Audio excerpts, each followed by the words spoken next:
As I travel the back roads of Kentucky,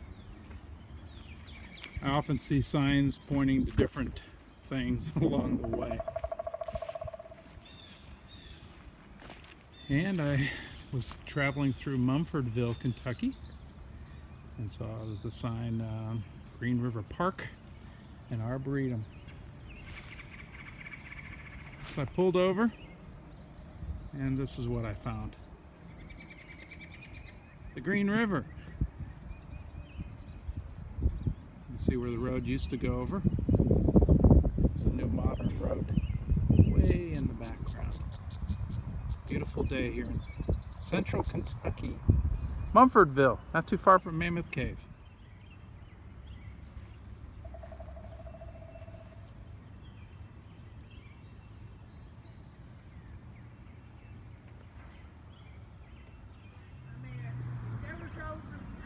So they got a park here, Green River Park here in Mumfordville. Just like a lot of places that have sprung up over the years, this is one of those places that is because of a buffalo trace, a trail that buffaloes had used. Can you imagine seeing hundreds climbing up these banks going through across the river? It's just been an incredible sight. And a town sprung up here because it was an easy area to ford across the river. Well, relatively easy. If you blink while you're driving, you can easily miss places like this. Just a beautiful place to pull over to the side of the road and enjoy a little bit of nature for a time.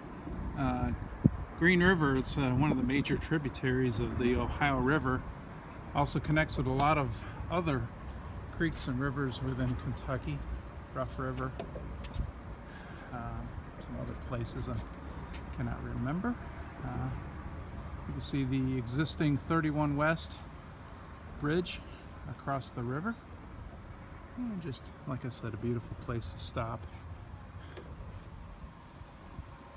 And a beautiful park that's been put together. Green River runs about 400 miles. It empties into the Ohio River, I believe somewhere near Owensboro. Up above me is that highway. I'm over here underneath it in the park. It says this is an arboretum, not much of one, but I guess it's, you know, it's just a little bit lower scale kind of facility. Like I said, a beautiful area. Man's ingenuity knows no bounds. Not only can you see something like this bridge right here, but then thinking back in the past, not only well, as you think about nature taking care of business, buffalo crossing a river like the Green River on their way to find places to feed, but man's ingenuity is amazing to see how he has taken great strides to look at situations like that and solve the problem how to get across, not only with a boat, which is obvious, but I was reading a sign back there during the 1800s, well, particularly during the Civil War, they'd put these pontoon bridges across the river for them to be able to get troops across and back and forth. And it was one of those kind of things that they can move that around, you know, depending on where they needed to go or be. Kind of cool. Of course, you know, there's the thing about ferry over there, and once again, the thing with the bridges here.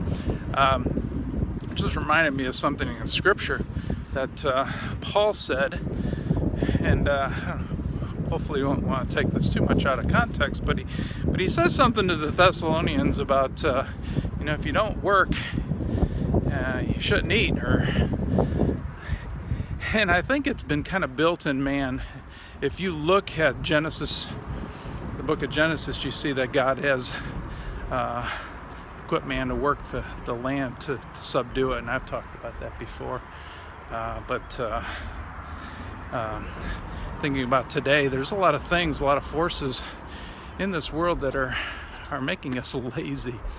And I believe the fact of the matter is we need to work hard in this life. God's given us a place to steward, to take care of, and to sometimes be creative with that. And so, you know, and something simple, not simple, but something like the Green River, as you think about how people have done that, worked hard to deal with that obstacle in front of them. My encouragement to you all, grandchildren, children, work hard. God has equipped you to do that.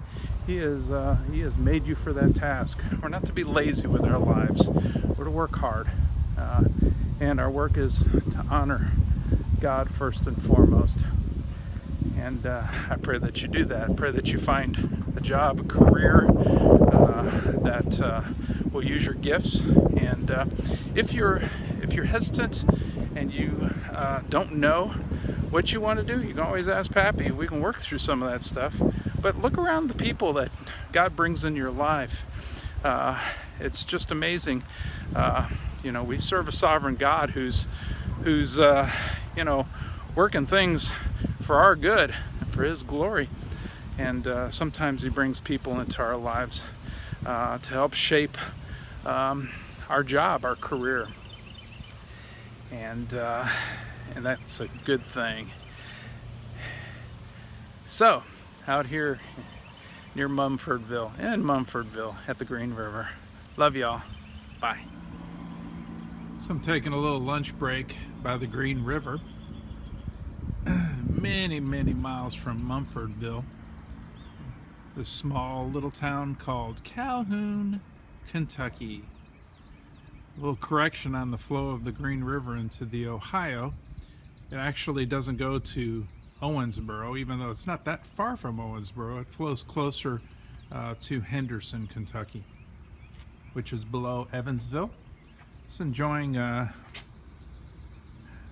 some tater tots, a little barbecue sandwich. Got a pork tenderloin in here, which I may save, and then a Diet Pepsi, no ice. I love these little red gold tomato ketchup things. Oh, excellent. Beautiful day in the 70s here in western Kentucky. Well, obviously this town sprung up because of the Green River behind me. Lock number 2 is a little farther down. You can see a little bit of it past that bridge right there. I believe some of the history behind this town has to do with a German-born immigrant with the last name Rhodes, R-H-O-A-D-S, and he laid out this little town here back in the late 1700s, somewhere around there. 1800s though, I think the town started to become called Calhoun, C-A-L-H-O-O-N, but apparently with some kind of confusion with the more popular and well-known senator from South Carolina, it became C-H-L-H-O-U-N, Calhoun, Kentucky. Anyway, definitely not as scenic as Mumfordville, but interesting nonetheless. I don't know if you can see it. All right, there, somewhere around there, his slide going into the water. Western Kentucky fun right there. Love you. Bye.